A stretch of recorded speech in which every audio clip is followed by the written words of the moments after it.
It is Saturday, the 6th of September. It is almost 1 week into my September Strong Challenge. Thank you to everybody who joined me in the comments by leaving a strong or muscle emoji in the comments. I'm glad you're all along for the ride.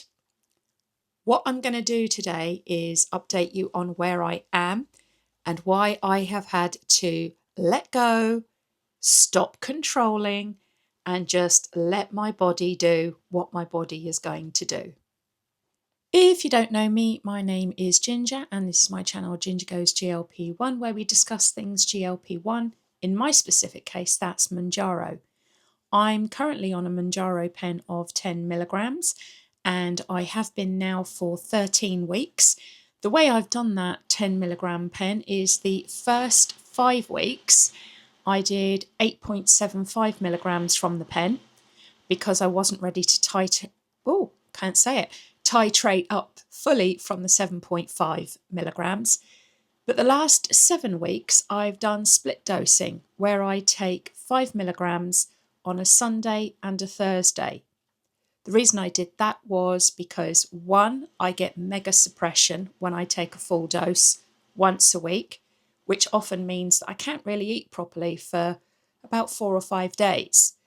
And whilst that does lead to good weight loss, it doesn't lead to sustainability and habit change and recognizing hunger cues and how to manage them. So I'm still doing the split dosing and I think it's working quite well for me. On these weekly updates, my weigh-in updates, I tend to go through things like mood, hunger, cravings, side effects, calories, non-scale victories, and goals. So this week, my mood has actually been pretty good. And bearing in mind it's September, I do struggle with seasonal affective disorder. So as soon as September turns, or the calendar turns into September, I'm like, oh no, here it comes. But I'm trying not to do that this year. Mounjaro last year gave me the best winter of my life. I didn't really suffer from my seasonal affective disorder at all. I'm hoping I'm going to have a similar experience this year. But overall, Mounjaro has improved my mood despite lots of challenges, lots of life stuff going on. I've been able to maintain a relatively stable mood all the way through. There have been sort of highs and lows. I have had weeks where things just haven't gone my way. But isn't that normal life? But what it hasn't done is it hasn't thrown my weight loss off. It hasn't thrown my wanting to make these positive improvements in my life. Whereas before, when I would have, a mood fluctuation or a blip or something goes wrong, my go-to reaction was to turn to food, overeat, binge eat, misery eat, whatever you want to call it. And I haven't been doing that.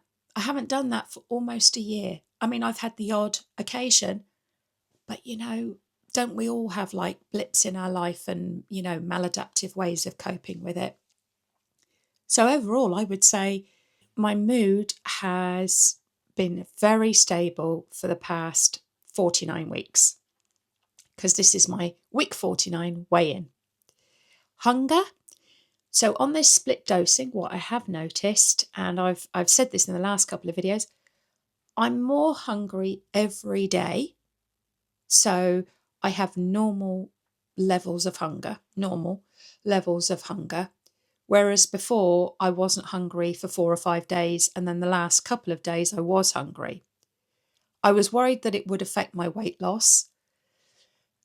I've been looking back over my numbers to see if that is the case, and it doesn't seem to be the case. I think my weight loss is slowing down because I've lost 80 pounds or nearly 80 pounds. So I think the weight loss slowing is normal. But I think I'm better off doing this split dosing. What I might try in October, so after my 1-year anniversary, Mounjaro anniversary, is to try the once a week again and see if that changes. But for September, where I've set myself a challenge of working out 3 times a week, I'm going to just stick to the split dosing and see where I get to at the end of September weight loss wise. my suppression has eased up. So like I said, I am hungry every day. I do have moments of quite strong suppression, but what I can observe is there are days when if I didn't decide to eat, I could go all day without eating. I met a friend for coffee. It was a bit of a rush to get out of the door. Didn't have time for breakfast. I met her for coffee. I had a double espresso. Then I had an Americano. We chatted. We went to the shops. We were walking around. We had a good catch up. I got home at 5:30-ish and I hadn't eaten a bite of food and I wasn't particularly hungry. I did eat a dinner. I ate quite a big dinner. I had steak, asparagus, broccoli, had something else on my plate as well. But I ate a lot because I hadn't eaten all day and I knew I needed to nourish my body. So that mega suppression has died down, but my hunger can still be in abeyance, if that makes sense. Cravings? I don't really have cravings these days. I have what I would call, again, just sort of like routine cravings, like, oh, I fancy a pork chop for dinner, or, oh, a salad would be good for lunch today, that kind of thing. But I'm not obsessing about the food the way that I used to. And I used to all day, every day. Food noise was one of my biggest things. Food noise ruled my life. What am I going to eat next? When am I going to eat it? How much am I going to eat? Then what am I going to have after it? Can I have a packet of crisps with that? Or a bar of chocolate would be nice as well. Don't have that at all. Like, never have that level of food noise and cravings that I used to have. So win. I will take that over all of the benefits I've had from Mounjaro, and there have been numerous. That lack of food noise, that not being ruled by cravings all day long is the biggest win that I could ever hope to take from Mounjaro. Sleep, I'm going to blow your minds. I have had the best week of sleep since I started on Mounjaro. I've intermittently used the ashwagandha that I've spoken about. The ashwagandha gives me such a deep sleep that it can leave me a bit groggy in the morning. So I've kind of been taking it every other day. But even on the days that I haven't taken it, I've had a really good night's sleep and sort of woken up, gone right the way through the night and woken up sort of 6:30, 7 o'clock, which is great. So I don't know if that's a corner I've turned. I don't know if that's because I'm split dosing, maybe. I don't know. I'm just speculating about all of this.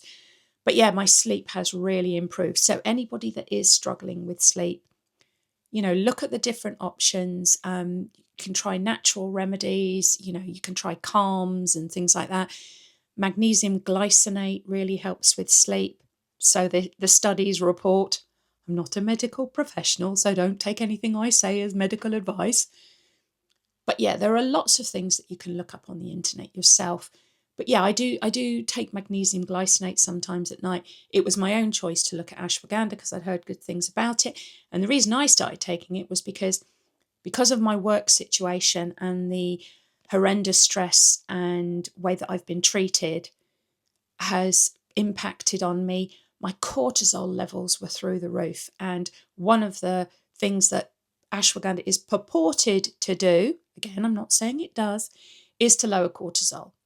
And I would say I might be coming to the resolution of that high cortisol surge that I've been under since March of this year, because I certainly don't feel the tenseness, the anxiety, the stress, the anger, the rage, the out of controlness.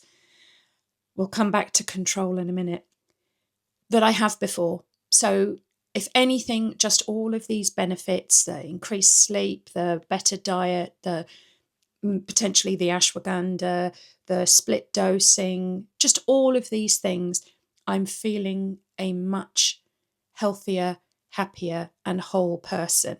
I've still got a lot of progress to make in many areas of my life, but I wouldn't take anything for the way that I feel this time than I did before, because I feel so much better. Exercise, yeah. September Strong is going well. I'm loving the gym. I'm loving the gym, and I'm loving the people in the gym. Do you know what? I have never been smiled at as much on the street or in work even as I am by people in the gym. You know, just as you're switching over machines, somebody finishes the machine you want to go on, they clean the machine and they give you a little smile as they walk away. Or somebody's walking around the gym and they just walk past you, and if you catch their eyes, they tend to smile at you. This irrational fear that I have that people in the gym are just going to be judging me and, mocking me in their heads. And that's a story I'm telling myself. And it was, where is it? I've written it down. A. Turner wrote in the comments, most people are just trying to be nice. Many of you commented about people in the gym and about how they're all in their own little worlds, their own little bubbles, and, they're just focusing on themselves. But A. Turner, your comment of just like most people just trying to be nice, that really is true. I think I've gotten so off course with, the work stress and everything that I just felt that everyone was just horrible and mean and living evil lives, thinking negative thoughts about fat people. And there are people out there that are doing that, but they're probably not in the gyms. Because, like I said, I've only experienced positive. I asked a young girl who I was a little intimidated to ask. I just said, can you help me? I don't know what I'm doing on this machine. I can't make it do.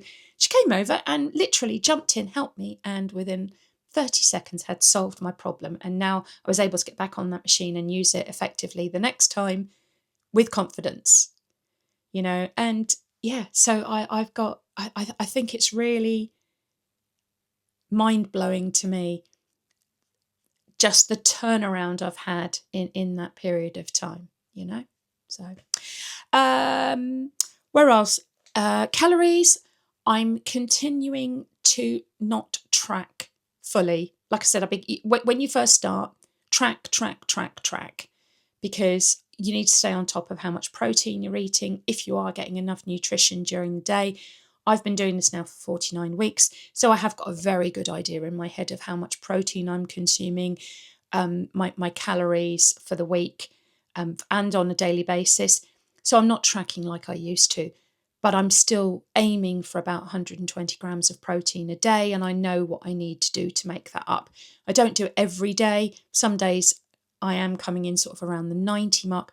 I never really dip below 90 grams of protein per day. And that's just the way that my diet is set up and my preferences are set up. I am quite a heavy meat eater. So yeah, I invariably do make at least 90 to 100 grams of protein just by choice. Side effects. Well, blast from the past. It comes up every now and again. The sulfur burps are back. I have no idea why they're back, but they're back. And people talk about it being undigested food or, too much protein. Or I've tracked all of this since, because I went through about a 3 or a 4 month period of chronic, incessant, all day, every day sulfur burps. They've never bothered me the way that some people, it makes them feel sick. Me, I'm just like, ugh, they're just burpy and whatever.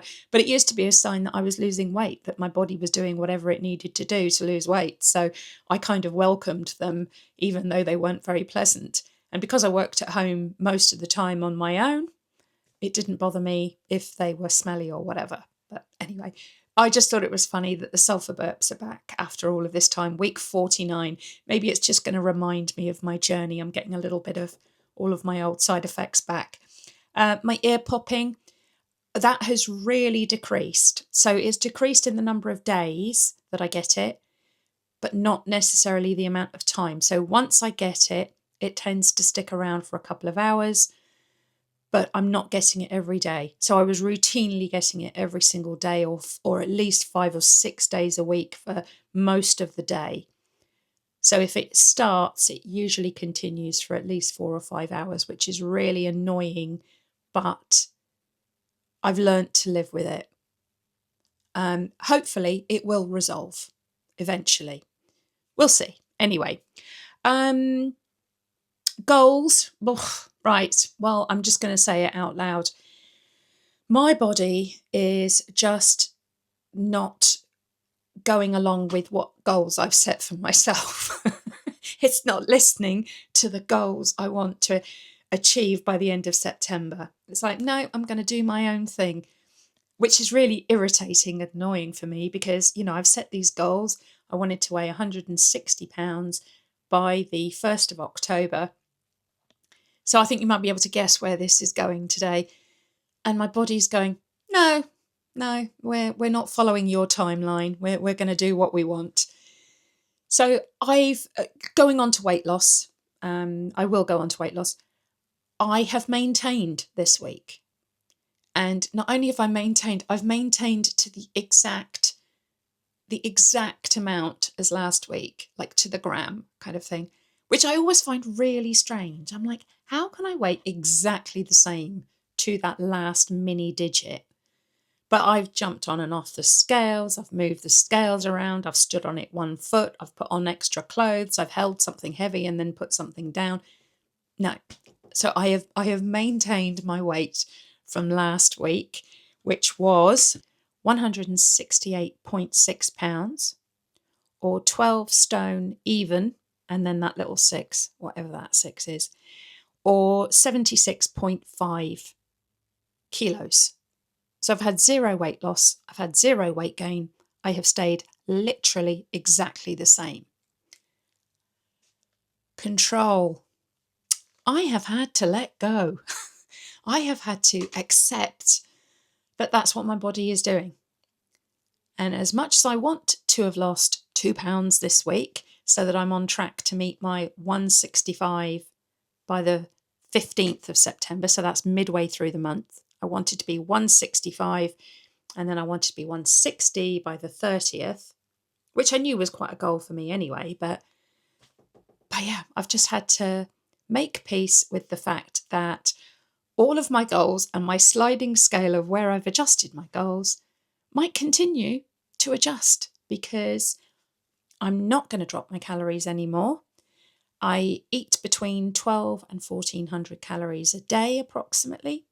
I'm not going to lower it. I'm not going to go to 800 calories just so that I can come on here and tell you I had a loss. Because as you know, I'm in this for the long haul. I want this to be a change that I can stick to. And also, I've still got 20 pounds to go. So if I drop my calories too low now, it's going to be even harder to get to that ultimate weight loss goal of 150 pounds. It's actually 147.8 pounds because that will be 100 pound weight loss. So I'm not going to do that. I am going to stay steady and true and just let my body do what my body does because I am in a calorie deficit. So I am eventually going to lose that weight. My body is going to release that weight at some point. And we've all talked about the whoosh effect that you can get. And I do seem to do that. I do every now and again seem to throw out a 2.2 or a 2.4 pound loss after very small losses or even gains. So I'm just trusting the process. I'm enjoying the exercise. So I am on track for my 3 times workout a week. I am having to be more mindful that I don't throw myself into that because when I do go to the gym, I end up staying for like 2 or 3 hours. That's my excessive nature, I think, because I get so caught up in it. I'm enjoying it so much. I feel like I have to do every machine in the place, and that's not the case. So I'm going to start maybe as my enthusiasm wanes, maybe I'm going to start doing leg days and arm days because I've heard people talking about that before. Anyway, I digress. So yeah, I had a maintain this week. What I did want to say about this is, overall, if you want an analogy about how Mounjaro works, to me, it is like power steering. Now, anyone who's old enough to remember cars before power steering, I do. My first car was like an old Mini, And turning that thing was probably like turning a tank. The steering was so heavy, you had to like pull it round. These days, you can almost do this, or at least I can on my car. I can turn the wheel just by using my flat open hand. That's what Mounjaro is for me. It is power assisted steering. So before, with the old steering, you were doing all of the work. So you were battling all of the brain stuff, you were battling all of the hunger stuff, you were battling all of the cravings, the food noise, everything. It is not the old way of using the steering wheel analogy of when you're without Mounjaro, you're doing everything yourself. You're controlling the food noise, you're controlling the hunger, you're controlling the cravings, you're controlling the mood, you're controlling your insulin response. That's all hard work. And you're straining and pulling all of those things because you're having to do everything. Mounjaro to me is that power assisted steering. So it's taking care of the food noise, the cravings, the hunger, the mood maintenance, and then I'm making the choices about what are the healthy foods that I want to incorporate in my day to maximize my weight loss, but also to optimize my nutrition and my health.